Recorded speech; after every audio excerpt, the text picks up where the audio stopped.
It really does feel like a cauldron to me right Yeah, now. pour it in. Okay, let there be change.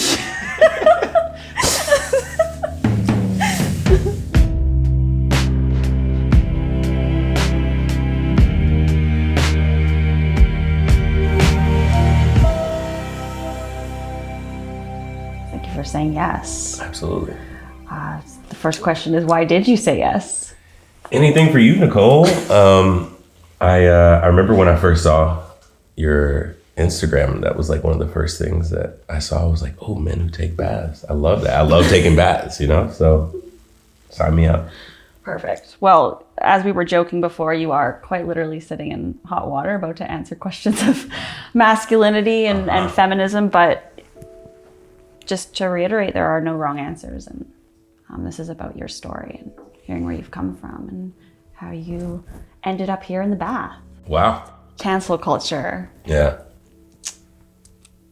What has been the toll of cancel culture?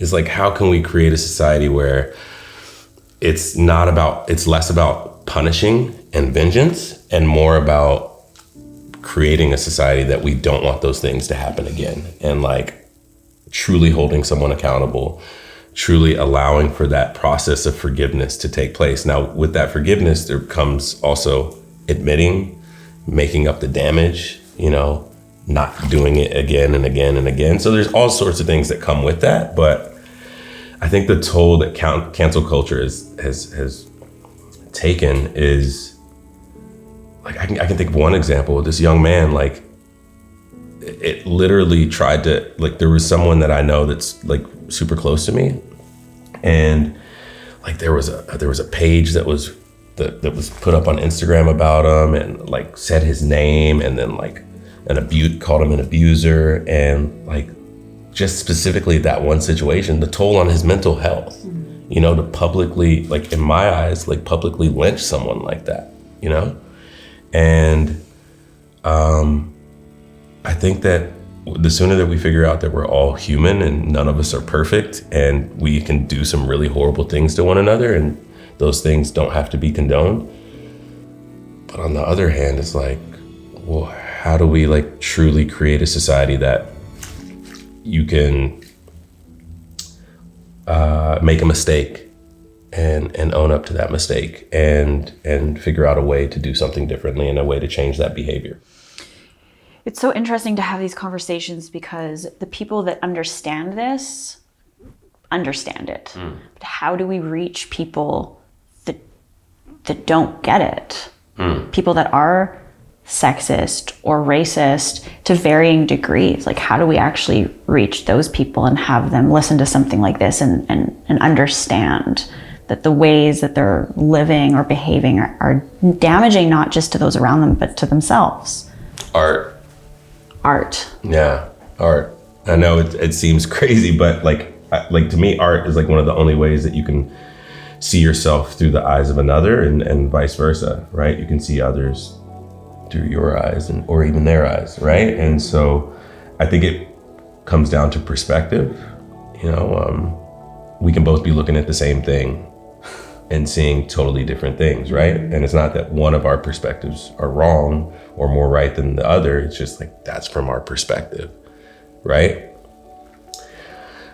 And that's a lot to swallow. It's like, wait, sexists are right? Well, they are from their perspective, and their understanding. Absolutely, right? Nobody thinks they're the bad guy.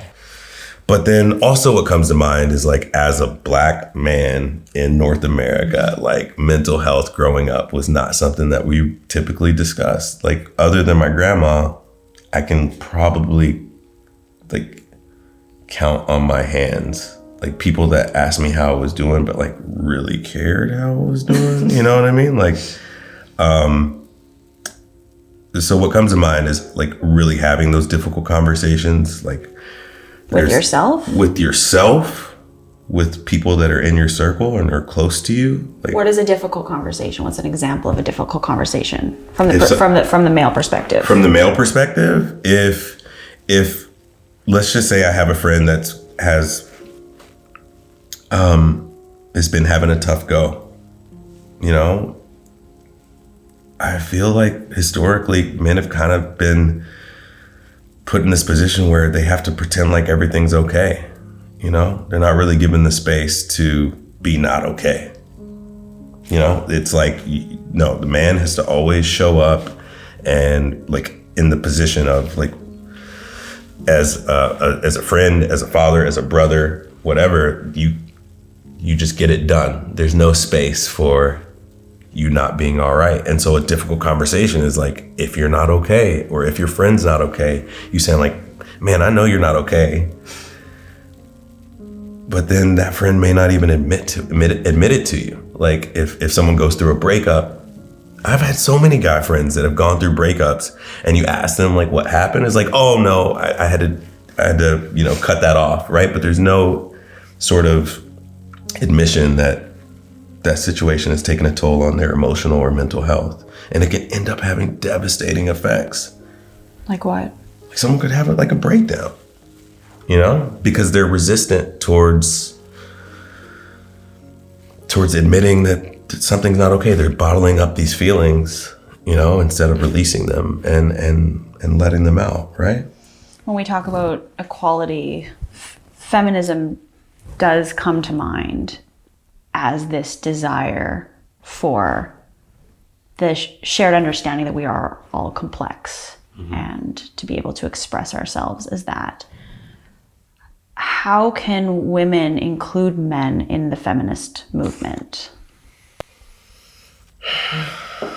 I think women need men in the feminist movement, just like Black people need white people in the fight to dismantle white supremacy. And I think that in order to include those men, like I have to make that jump because that's my door in, right?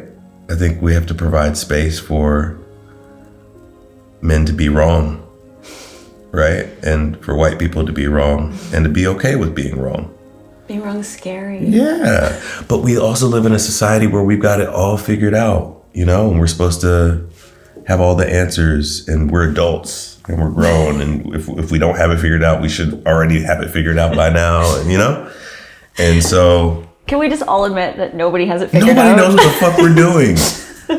Nobody. It's like, especially pertaining to COVID, if nothing showed you that nobody has any idea what the fuck is going on, that, excuse my language, but COVID has got to be that thing. It's like, are we in phase 1, 2, 3, or fuck me? You know? It's like 1 second COVID is acting like a magnifying glass, showing the entire world that the United States of America is indeed full of racist ass statues, you know? And then the next minute it's acting like a dashiki wearing, African American studies teaching, Black Panther fist in the air pumping with the Malcolm X hat on backwards, and just bitch slaps the world and says, sit down with your racist ass and go read a book, you know? What in your life has had a profound impact on who you are sitting in this bath? My first answer that comes to mind, ayahuasca. It was so great, and it was so hard. It was so transformative. And like the one thing that I got from it was that there were a few things, but some of the main tenets were everything's going to be okay and you have nothing to prove, you know, and that's a very powerful thing to come to realization of. Is like when you get comfortable with walking your own path and knowing that as long as you can look yourself in the mirror and that you know that the decisions that you've made have been not always the right ones, but the ones that you made with the information that you had at the time and the position that you were in at the time, the best possible decisions that you can make, right? And so that's how I got in the bathtub. Yeah. Are you the man you want to be? Yes and no. Yeah, I mean, I think I'm the man today that I want to be, but I think that's got to be like an ever evolving thing that you have to continue to strive to be better and better and better. I know it sounds like super cheesy and contrived, but I mean, I know I can do better, and I will continue to do better, you know, than I did yesterday, than I did today, tomorrow, right? And so, but I know that when I look in the mirror, I can look myself in the mirror and I know that I've done the best I could with what I have.